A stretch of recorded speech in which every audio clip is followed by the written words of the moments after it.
Lannister और Stark की army पहुंचने वाली है हेरन हॉल में, जहां पे डेमन अपनी आर्मी के साथ तैयार है। रेनेरा के पास बेहिसाब ड्रैगन आ चुके हैं और ड्रैगन राइडर्स भी, और पायरेट्स के साथ अलायंस फॉर्म हो चुका है जो कि नैरोसी के ब्लॉकेड की तरफ बढ़ रहे हैं। और अब हवा, जमीन और पानी, इन तीनों के ऊपर ही जंग होने वाली है, जिसको विटनेस करने के लिए हमको 2 साल लंबा इंतजार करना पड़ेगा।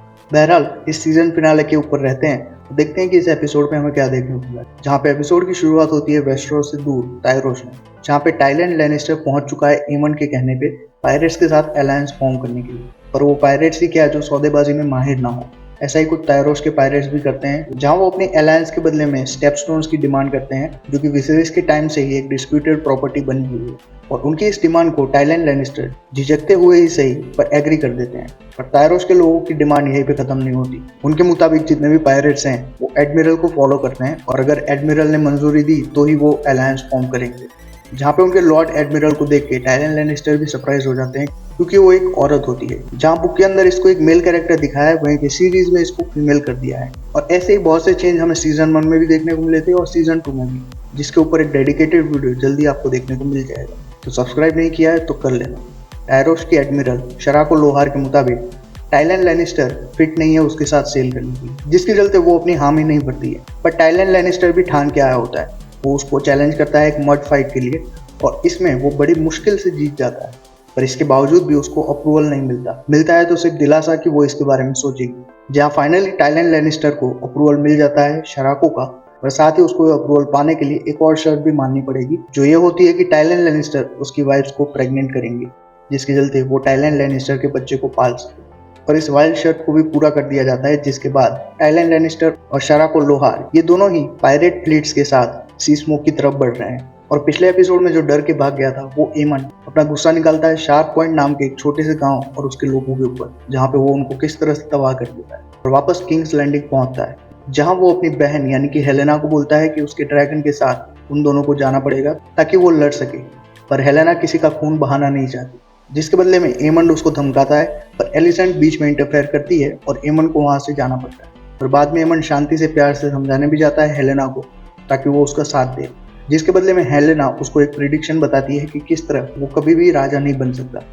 जैसे ही वो गॉड्स आई पहुंचेगा उसके बाद उसकी कोई खबर नहीं आएगी और एगोन रूल करेगा, पर आयरन थ्रोन के बदले वो वुडन थ्रोन के ऊपर बैठेगा। इस तरह के स्टेटमेंट हेलेना देती है, और हम सब जानते हैं कि हेलेना फ्यूचर देख सकती है। तो यहाँ हमें हल्के फुल्के हिंट्स देखने को मिल रहे हैं कि क्या होने वाला है। पर हेलेना की बातें ना मानते हुए एमन वेगार के ऊपर निकल पड़ता है हेरन हॉल की तरफ, ताकि वो हेरन हॉल के ऊपर अटैक करके डेमन को हरा सके। और उनकी आर्मी को संभाल रहे क्रिश्चियन को खुद निराश होकर बैठे हैं जब से उन्होंने ड्रैगन्स को लड़ते हुए देखा है वॉर के अंदर। जिसके चलते एलिसेंट का भाई जब उनको कन्फ्रंट करता है कि किस तरह से उन दोनों का अफेयर चल रहा है, तब वो कहते हैं कि मौत उनके लिए एक रहम होगा। जिसके चलते अब ये देखना इंटरेस्टिंग होगा कि वॉर के दौरान उनका बिहेवियर और उनका परफॉर्मेंस पीक पे होगा या नहीं। पर जैसे ही एमन किंग्स लैंडिंग से निकलता है, किंग्स लैंडिंग में 2 बड़े कांड हो जाते हैं।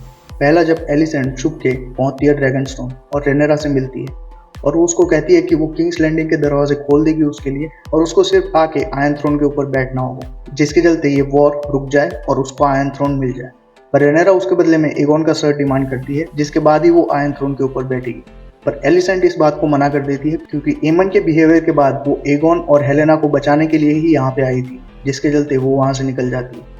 पर साथ ही जिस एगोन को बचाने के लिए वो यहाँ पे आई थी, वो एगोन तो लैरिस के साथ भाग जाता है, क्योंकि लैरिस उसको बताते हैं कि उसके पास अब कोई रास्ता नहीं बचा है, क्योंकि उसका ड्रैगन मर चुका है, वो एक इंजर्ड हालत में है, और रेनेरा के पास बहुत ड्रैगन्स हैं। उसका भाई एमन भी उसको मरवाना चाहता है, और इस हालत में यहाँ से बच के निकल जाना ही बेहतर होगा, और वॉर खत्म होने के बाद वापस आके अपना क्लेम हासिल कर ले। जिसके चलते एगोन और लैरिस एपिसोड के एंड में भाग निकलते हैं फ्री सिटीज की तरफ। दूसरी ओर ड्रैगनस्टोन में रेनेरा नए ड्रैगन राइडर्स के मिलने से खुश है, और वहीं शार्प पॉइंट के डिस्ट्रक्शन की बात सुन के वो हताश हो जाती है। वो नहीं चाहती है कि आम लोगों का कत्लेआम हो जाए इस वॉर।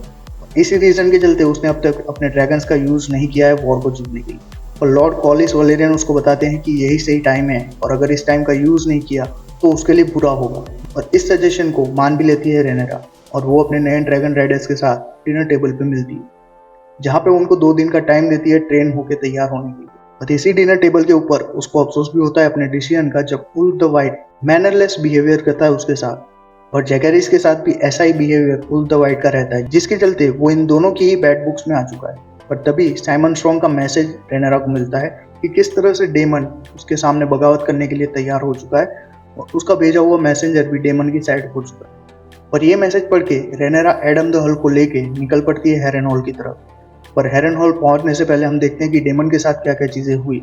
जहाँ एक तरफ डेमन फाइनली अपनी आर्मी तैयार कर रहा है हैरनहॉल में, वहीं एलिस रिवर्स उसको लेके जाती है रात को गॉड्सवुड के पास, जहाँ पे डेमन बहुत सी चीजें देखता है, जिसके अंदर उसको नाइट किंग दिखाई देता है, डेनेरिस दिखाई देती है उसके 3 ड्रैगन बच्चों के साथ, और 3 आंखों वाला रेवन भी देखने को मिलता है। ये सारी चीजें गेम ऑफ थ्रोन्स के इवेंट के साथ काफी अच्छे तरीके से कनेक्ट की गई है।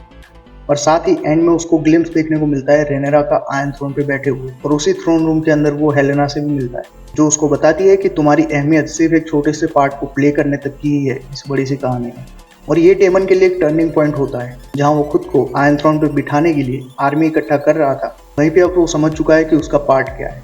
इसलिए जब रेनेरा उसको कन्फ्रंट करने के लिए पहुंचती है, तो डेमन सरप्राइजिंगली उसके सामने नी बैंड कर देता है और उसको अपनी अलायंस वॉर करता है, जिसके चलते ये दोनों वापस यूनाइट हो जाते हैं। और आखिरी चीज यानी कि रेना, जो किस तरह से शिप स्टीलर को ढूंढ रही है और ट्रैक कर रही है, वो फाइनल शिप स्टीलर के पास पहुंच जाती है और उसको क्लेम करने के लिए तैयार है, जहाँ पे हमें झलक दिखाई जाती है इस वाइल्ड ड्रैगन की।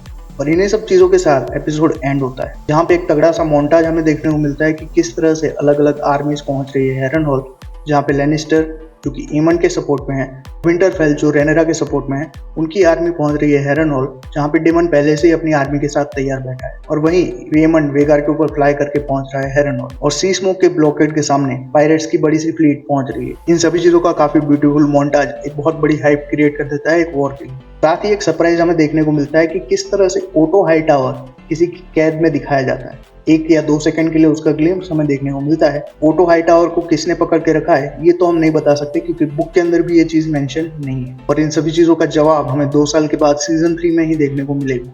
और ओवरऑल ये सीजन फैंस के लिए हिट एंड मिस साबित रहा, जहाँ पे कैरेक्टर डेवलपमेंट काफी तगड़ा है और डायलॉग्स भी काफी तगड़ी तरीके से टेंशन बिल्ड करते हैं। पर जिस एक्शन के लिए और ड्रैगन्स के लिए हम ये शो देखते हैं, वो हमें कम दिखाए गए, जो कि सीजन 1 में भी नहीं थे। बट हम बोल सकते हैं कि सीजन 1 सिर्फ प्लॉट डेवलप कर रहा था, पर सीजन 2 में जिसमें हम एक्सपेक्ट कर रहे थे कि कोई एक्शन देखने को मिलेगा, वहाँ हमें सिर्फ एक ही वॉर सीक्वेंस देखने को मिला, वो भी बहुत छोटे में निपटा दिया, सिर्फ 3 ड्रैगन की लड़ाई दिखा दी, जिसके चलते बहुत से फैंस थोड़ा सा डिसअपॉइंट है। पर नॉनदलेस ये सीजन डिलीवर करती है जो प्रॉमिस किया है, कि तगड़ी पॉलिटिक्स और सिविल वॉर की झलक हमें देखने को मिलेगी, जो कि टेंशन से भरी हुई होगी। हाँ, सीजन स्लो जरूर चलता है, जहाँ पे ड्रैगन सीड वाली जो पूरी बात है वो इनको 2 एपिसोड के बदले 1 एपिसोड में ही निपटा देनी चाहिए थी। पर ये लोग जहाँ पे एंड करना चाहते थे वो पॉइंट यही है, ये भी हम जानते हैं। वरना वॉर की स्टार्टिंग देख के फिर 2 साल वेट करना काफी मुश्किल हो जाता, जिसके चलते ये 8 एपिसोड सेंस बनाते हैं। और सबसे बड़ा जो बर्निंग क्वेश्चन है कि ओटो हाईटावर को किसने किडनैप किया, उसका अगर मैं आंसर देने की कोशिश करूँ तो ये लैरिस हो सकता है, और उसके चांसेस काफी कम लग रहे हैं, given that Larys already King's Landing से भाग चुका है। दूसरा स्ट्रॉन्ग कंटेंडर हमें देखने को मिलता है लॉर्ड बीसबेरी, वही बीसबेरी जिसको स्मॉल काउंसिल के अंदर मरवा दिया था जब एगोन के कोरोनेशन का प्लॉटिंग ओटो हाईटावर ने किया था। तो हो सकता है कि उसके बेटे की मौत का बदला लेने के लिए ओटो हाईटावर को प्रिजनर बना दिया, या फिर हो सकता है कि विंटरफेल की जो आर्मी आ रही है उन्होंने ओटो को पकड़ लिया हो रास्ते में। अब इन तीनों में से कौन सी पॉसिबिलिटी सही है ये तो हमें 2 साल के बाद ही पता चलेगा। ओवरऑल ये था मेरा सीजन फिनाले का ब्रेकडाउन और सीजन 2 का क्विक रिव्यू। आपको ये वीडियो कैसा लगा और कोई डिटेल मिस हो गई हो कमेंट्स में बता देना। चैनल पे नए हो तो सब्सक्राइब कर लेना। मैं मिलता हूँ आपसे अगले वीडियो में, तब तक की बीइंग फिक्शन फैंस।